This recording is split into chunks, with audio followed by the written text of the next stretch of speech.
अभी तक आए नहीं। लो भाई आयान आ गया। और आज कहाँ चलना है खाने पे? चला आ जाए पे चलते हैं।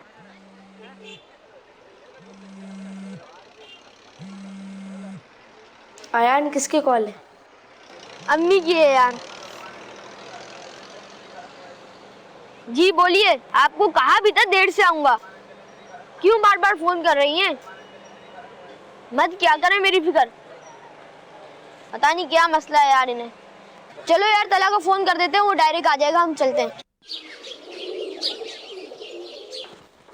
आज तो बहुत ही देर हो गई। क्या? अरे भाई मुझे क्या पता मैं कब आऊंगा? आपको मेरा इंतजार करने की जरूरत नहीं है, बताया भी था खाना बाहर खाऊंगा। हाँ तो मेरे साथ खाना खाने की क्या जरूरत है? पता भी है मैं कितना मसरूफ होता हूँ। खा लिया करें, मेरे बगैर भी खाना खा लिया करें, आपके अलग से उतर जाएगा।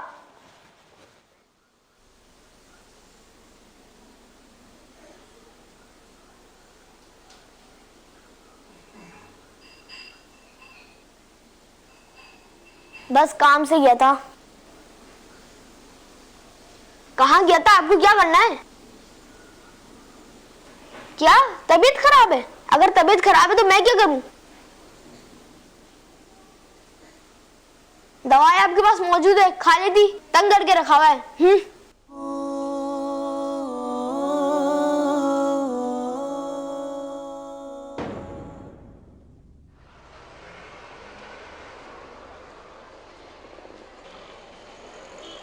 यार आज जो हमारी डील थी वो कल फाइनल करते थे, सही है? क्योंकि आज थोड़ा मसरूफ हो गया हूँ।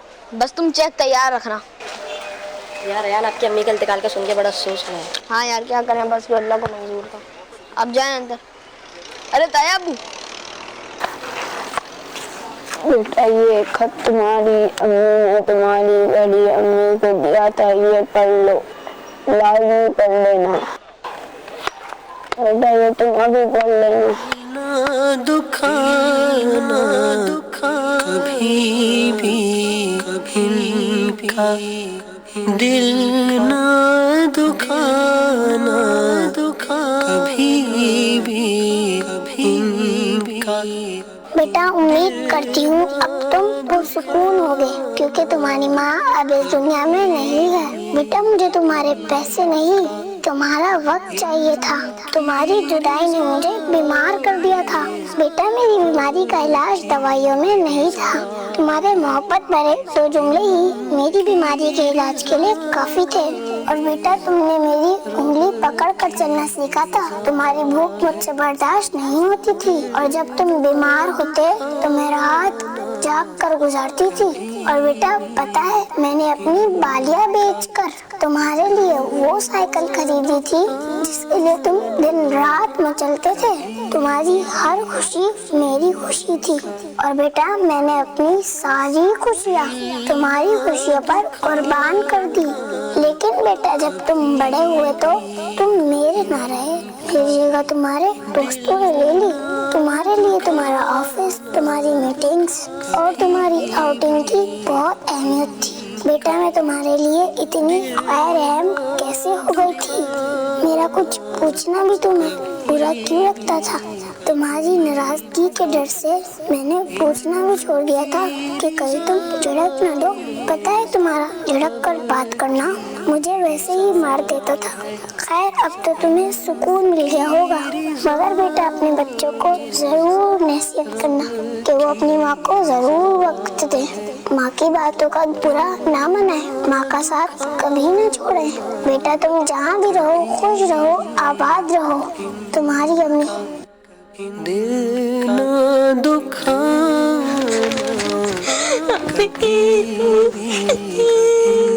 अम्मी वापस आ जाओ। दुखाना अम्मी मैं आपकी खिदमत करूंगा, अम्मी वापस आ जाओ। अम्मी मुझे माफ कर दो अम्मी। दुखाना कभी भी मैं आपकी हर बात मानूंगा अम्मी, वापस आ जाओ। अम्मी मुझे माफ कर दो अम्मी, वापस से रोज जल्दी आऊंगा। अम्मी जान वापस आ जाओ। प्यारे प्यारे इस्लामी भाइयों, माँ और वालिद ये ऐसी नेमत हैं जिसकी कदर कर लीजिए। खुदा की कसम अगर ये चले गए, पूछो उनसे जिनके माँ बाप चले गए, आज उनसे मिलने के लिए कब्रिस्तान में जाना पड़ता है, आज उनसे बात करने के लिए उनकी कब्र पर जाना पड़ता है। बाज लोग अपने माँ बाप की कदर नहीं करते, उनको वक्त नहीं देते। माँ पुकारती है तो कहते हैं मुझे दोस्तों के पास जाना है, वालिद कहता है मुझे वक्त दो तो कहते हैं मेरे पास टाइम नहीं है। ऐसा ना करें। ये वो हस्तियां हैं कि जिनको मोहब्बत से एक बार देख लें तो हज मकबूल का सवाब है। हमारे पास सबके लिए टाइम है, हमारे माँ बाप के लिए टाइम नहीं है। वो रात जागते हैं कि हम कब घर वापस आएंगे, मगर हमें फिक्र नहीं कि हम उनकी नींद का ख्याल करें और उनकी बात माने। यकीन जानिए हदीस में मजमून मिलता है, जिससे उसके वालिदैन राजी उससे उसका रब राजी, जिससे उसके वालिदैन नाराज उससे उसका रब नाराज। अभी ये पाक से एक बार सवाल किया गया, हुजूर हमारे सबसे ज्यादा हुस्न अखलाक का हकदार कौन है?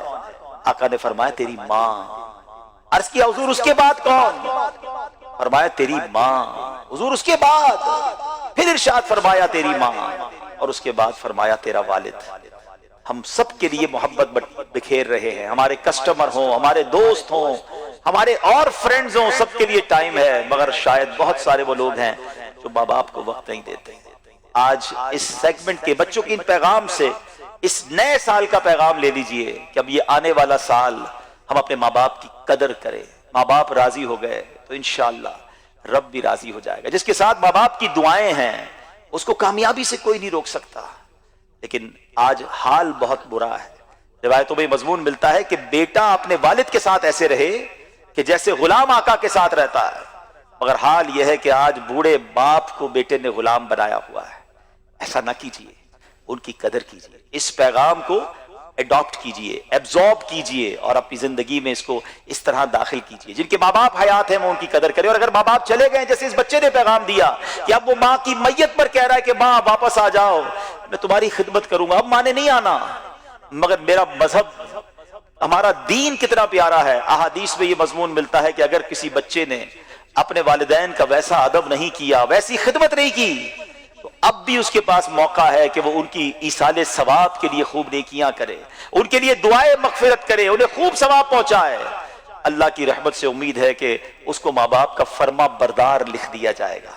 तो अपने माँ बाप के लिए ईसाले सवाब वाले, सदका जारिया वाले काम कीजिए, तो इंशाअल्लाह आपको इसका अजर भी मिलेगा और वालिदैन की रूह भी खुश होगी। अल्हम्दुलिल्लाह, यही मदरी चैनल का अंदाज है, दावत इस्लामी का अंदाज है कि हमें कुरान और सुन्नत की रोशनी में जिंदगी गुजारने का सलीका देते हैं। अल्लाह मुझे भी और आपको भी, जिनके वालिदैन हयात है, अपने वालिदैन का अदब करने की तौफीक अता फरमाए। जिनके वालिदैन चले गए, रब्बे करीम उनकी बेहिसाब मग़फ़िरत फरमाए। आमीन बिजाहि नबी अमीन सल्लल्लाहु अलैहि वसल्लम।